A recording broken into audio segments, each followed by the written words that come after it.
అందరికీ ఇష్టమైన సీరియల్ రాబోయే ఎపిసోడ్ గురించి మాట్లాడుకుందాం. గత కొన్ని రోజులుగా దశరథ్ మనసులో ఏదో అలజడి మొదలైంది. ఒకవైపు కుటుంబం, మరోవైపు ఇన్నేళ్లుగా దాచిన నిజం అతన్ని నిద్రపోనివ్వడం లేదు. అయితే ఈరోజు రాబోయే ఎపిసోడ్లో కథ ఒక్కసారిగా మలుపు తిరగబోతోంది. జ్యోత్స్న అసలు గుర్తింపు ప్రమాదంలో పడబోతోందా? పారిజాతం ప్లానేంటి? Let's get into the details. Episode ప్రారంభంలో దశరథ్ చాలా దిగులుగా కూర్చుని ఉంటాడు. తన గతాన్ని తలుచుకుంటూ సుమిత్రకు తాను చేస్తున్న అన్యాయం గురించి ఆలోచిస్తూ కన్నీళ్లు పెట్టుకుంటాడు. అది చూసిన కాంచన మరియు కార్తీక్ అతని దగ్గరికి వస్తారు. కాంచన, ఏమైంది బావగారు? ఎందుకంతలా మదనపడుతున్నారు? ఇంట్లో అందరూ సంతోషంగా ఉన్నారు కదా అని అడుగుతుంది. అవును మామయ్య, మీరిలా ఉంటే మాకు భయమేస్తోంది. ఏ సమస్య ఉన్నా మాతో చెప్పండి, మనం కలిసి పరిష్కరించుకుందాం అని ధైర్యం చెప్తారు. వారిద్దరూ దశరథ్ని ఓదార్చి ఏ కష్టం వచ్చినా తాము అండగా ఉంటామని భరోసా ఇస్తారు. వారి మాటలతో దశరథ్ కొంచెం కుదుటపడతాడు. కాని అతని మనసులో ఉన్న అసలు నిజాన్ని మాత్రం బయటపెట్టలేకపోతాడు. కాంచనా కార్తీక్ వెళ్లిపోయిన తర్వాత పారిజాతం సీన్లోకి వస్తుంది. ఆమె ముఖంలో ఒక వింతైన ఆందోళన కనిపిస్తుంది. ఆమె నేరుగా దశరథ్ దగ్గరికి వెళ్లి అసలు విషయం మాట్లాడుతుంది.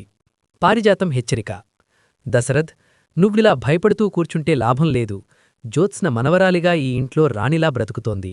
కాని సుమిత్ర అసలు కూతురు ఎక్కడో ఒకచోట బ్రతికే ఉంటుంది కదా. రేపు ప్రొద్దున ఆ అమ్మాయి అకస్మాత్తుగా మన ముందుకొస్తే జ్యోత్స్న పరిస్థితేంటి అని ప్రశ్నిస్తుంది. పారిజాతం మాటలకు దశరథ్ షాకవుతాడు. నేనిప్పుడు ఏం చెయ్యాలి అత్తయ్యా అని అడుగుతాడు. అప్పుడు పారిజాతం ఒక కుట్రపూరితమైన ఆలోచన చెప్తుంది. పారిజాతం ప్లాన్: మనం జ్యోత్స్న ఐడెంటిటీని కాపాడాలి అంటే ముందుగా సుమిత్ర కన్నబిడ్డను వెతకి పట్టుకోవాలి.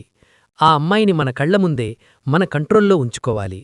అప్పుడే ఆ అమ్మాయికి నిజం తెలిసినా మనం అడ్డుకోగలం.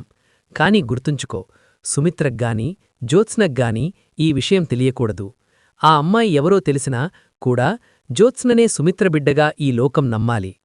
దశరథ్ మొదట సంకోచించినా జ్యోత్స్న భవిష్యత్తు కోసం పారిజాతం చెప్పిన దానికి తల ఊపుతాడు. సుమిత్ర బయలాజికల్ డాటర్ అంటే నిజమైన కూతురు కోసం వేట మొదలుపెట్టాలని నిర్ణయించుకుంటారు. చూశారుకదా, పారిజాతం తన స్వార్థం కోసం ఎంతటి ప్లాన్ వేసిందో. సుమిత్ర నిజమైన కూతురు ఎవరో తెలిస్తే ఈ ఇంట్లో యుద్ధం మొదలవడం ఖాయం. అసలా అమ్మాయి ఎవరు? ఇప్పటికే మనకు తెలిసిన క్యారెక్టర్లలోనే ఎవరైనా ఉన్నారా, లేదా కొత్త ఎంట్రీ ఉంటుందా? ఇది తెలియాలంటే రేపటి ఎపిసోడ్ వరకు ఆగాల్సిందే.